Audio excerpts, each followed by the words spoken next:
Watch out for Sadie. What? Watch out for Sadie. She haunts the garage. I searched the face of Carol, the woman who had been training me for the past week, waiting to see her wink or twitch the corners of her mouth into a mocking smile. Instead, I received a deadpan stare, and apparently this was serious business. I don't believe in ghosts, I said. Say what you want, but don't let the door shut on you. We've had some nasty incidents in the area, and we don't fool around in there. She sighed. Oh, never mind. It looks like I'll just have to come with you. I can't trust you to take this seriously, after all. Somewhat nonplussed, I followed Carol down the hall to the garage. In reality, it was where the office supplies were kept, but it had been a garage once upon a time in the building's past, so the name stuck. Or so Carol told me. I had applied for the open sales position at the company about a month ago. Just around the time I had given up hope, the HR department called and asked me back, saying they wanted an interview. I knew absolutely nothing about the hair products they wanted me to sell, but I was desperate for any kind of occupation at that point. My first job out of college had been for a big-name grocery chain, making sure that certain items were coded correctly. But when the grocery store needed to make cuts, I was one of the first people to go. Carol had been extremely friendly to me from the start. The company was housed in an old building with the previously mentioned garage attached. The staff was comprised largely of women, most of them beautiful and stylish, with a few male employees speckled here and there. Unfortunately, with the exception of Carol, many of the other employees seemed offended in some way by my casual appearance. In the past, I had never been the type of girl to worry about brushing my hair or putting on lipstick. I did make an effort for my new line of work, and I pulled my hair into a neat ponytail to appeal to my peers. However, my lack of face paint or glitzy ornamentation deterred most from approaching me. Carol, of course, being a free spirit of sorts as well as my trainer, did everything she could to raise my spirits. She batted her sooty eyelashes and pursed her lips in dismay when I told her of my fears of being permanently ostracized. Don't you think about those silly girls for a minute, hon. You're here for a reason, and you can go places. Well, she was confident about my potential anyways, but she didn't take any nonsense. As she marched down the long hall in a startlingly pointed stilettos, I couldn't help but notice that she was glancing back at me and tossing her head in a way that meant that something was irritating her. You don't have to come, I said. I don't want you to get hurt, Carol insisted. We arrived at the turn that would take us into the garage. At the end of a shorter hallway was a set of heavy steel doors. They swung inward, revealing rather ordinary, if not dreary-looking, cement flooring and walls. On the other side of the room was the door that would have opened to let cars and trucks in, and it seemed to have been bolted down permanently. Shelves lined the walls, and I took a quick mental inventory of where things were stored should I need to come back later. Meanwhile, Carol kicked a doorstop underneath the door to prevent it from closing. That's important, she said, giving me a stern look. The doors don't open from the inside, and there's no telling how long you would have to wait for someone to come and get you. As if that wasn't enough, the switch in here is faulty. Sometimes you can't get the lights to turn back on. I nodded to prove that I was taking the point of Sadie and the task of closing the garage very seriously. So, has anyone seen this Sadie? I asked. Immediately, Carol clapped her hand over my mouth. The smell of her fruity perfume, juicy couture, I found out later, enveloped me. Don't you ever say her name in here, Carol snapped. After that, it was pretty routine.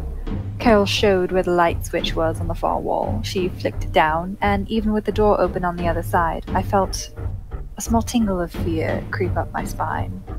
What if that door were to shut on us? What if everyone went home and we had to spend the entire night in that supply room? Dark. I still didn't believe in Sadie, but the fear of being trapped was very real. During the last hour of the workday, the chance of anyone coming near the garage was slim. That was why we had someone come down to do a last-minute check to make sure the light was off. My co-workers were often careless and left the light on, or so I thought at the time. It turns out that neglecting to turn the light off was a conscious decision by many. My coworkers soon warmed to me when they realized I wasn't afraid of going into the garage to turn off the light before it was time to head home for the day. It became part of my nightly routine. Even though Carol rolled her eyes and told me to stop babying the other women, I saw no harm in taking it over, since everyone else was superstitious about the supposed entity that lived in there. If I were being truthful, I would have admitted to the others that I was noticing strange things about the garage. For the most part, I allowed myself to give natural explanations to every circumstance that spooked me. For instance, on more than one occasion I would find myself forced to duck as things fell off the shelves above my head. I told my supervisor, who lectured my coworkers about putting supplies back in an orderly fashion, but they didn't seem keen on heeding her orders. I also noticed in the mornings when I went to turn the lights in the garage on, sometimes I had to flick the switch up and down a few times. It was almost as if it didn't want to turn back on. Silly thought, really. One night I was turning off the light switch in the garage when I heard a faint scraping noise. Looking over my shoulder, I saw that the door was sliding closed. I must not have secured the door stop properly. Heart hammering, I darted to the other side of the room and threw my arm out to catch the door. I grunted as the thick steel shut on my arm, but I was able to wedge the door back open. I slid through and happened to glance up as the door was closing. Something white darted back into the shadows, as if it had been trying to follow me, but didn't want to be seen. I wish that I had been more imaginative, but I was able to convince myself that there was a rat or something normal in the garage. I reported it to my supervisor, who called an exterminator, but they found no signs of vermin. This didn't bother me much. I had always been the rational type. I was proud of my bravery. I was stupid. The incidents in the garage happened more frequently, and I finally allowed myself to think of Sadie. Maybe there was something to the superstition that my coworkers had. The garage was certainly an unlucky place to be. Carol twisted her ankle that winter when she was fetching printer paper, and while that could be chalked up to Carol's dubious footwear choices, another woman named Monique was hit on the head by a falling carton of envelopes. She needed stitches.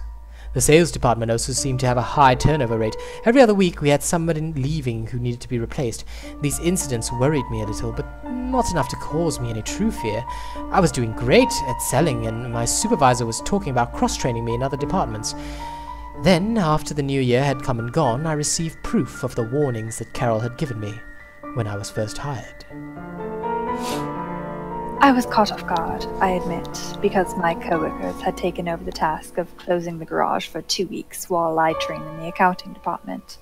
I didn't think about the doorstop much. I just kicked it idly as I walked in, not noticing how close to the edge of the door it was. I turned off the light and simultaneously heard a familiar scraping noise. I was far too late to react this time. The door snapped shut behind me, and my world became total darkness. I went to flick the light back on. Nothing. My mouth went dry, and I tried not to panic. Maybe someone would come by. I hadn't told anyone I was closing the garage, so it was likely that someone else would come down to take care of it. I only had to wait a few minutes, yes. Something cold fluttered against the back of my legs, and with a yelp, I jumped forward and banged into a shelf. A box crashed behind me, and it sounded heavy. I had to be careful. If I hit my head and no one came by, I might not be found for hours. I tried to explain away the thing that had touched me. Rats. It had to be rats. The exterminators weren't looking in the right place when they investigated. I missed you. That voice whispering into my ear, how can I describe it? Gravelly, as though it hadn't been used for decades, and slightly muffled as if the speaker were talking with a scarf around their face. The hairs on the back of my neck stood on end. Who are you? Carol? This isn't funny. I stepped backward and squinted in vain, trying to see who was in there with me. Not Carol. My heart went into my throat. I suddenly recalled what Carol told me last year.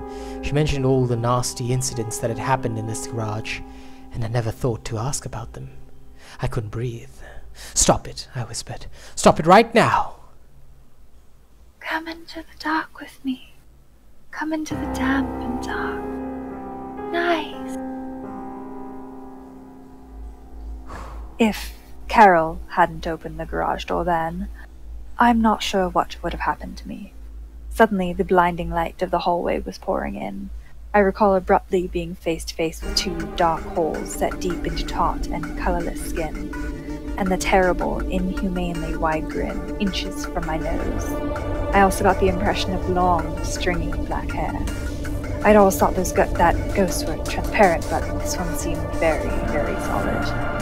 In that moment, I had a horrible feeling that she wished to consume me. But Carol had the back of my shirt in her fists, and even as Sadie lunged, jaws snapping with a horrifying clacking noise, Carol dragged me out of that hellish place.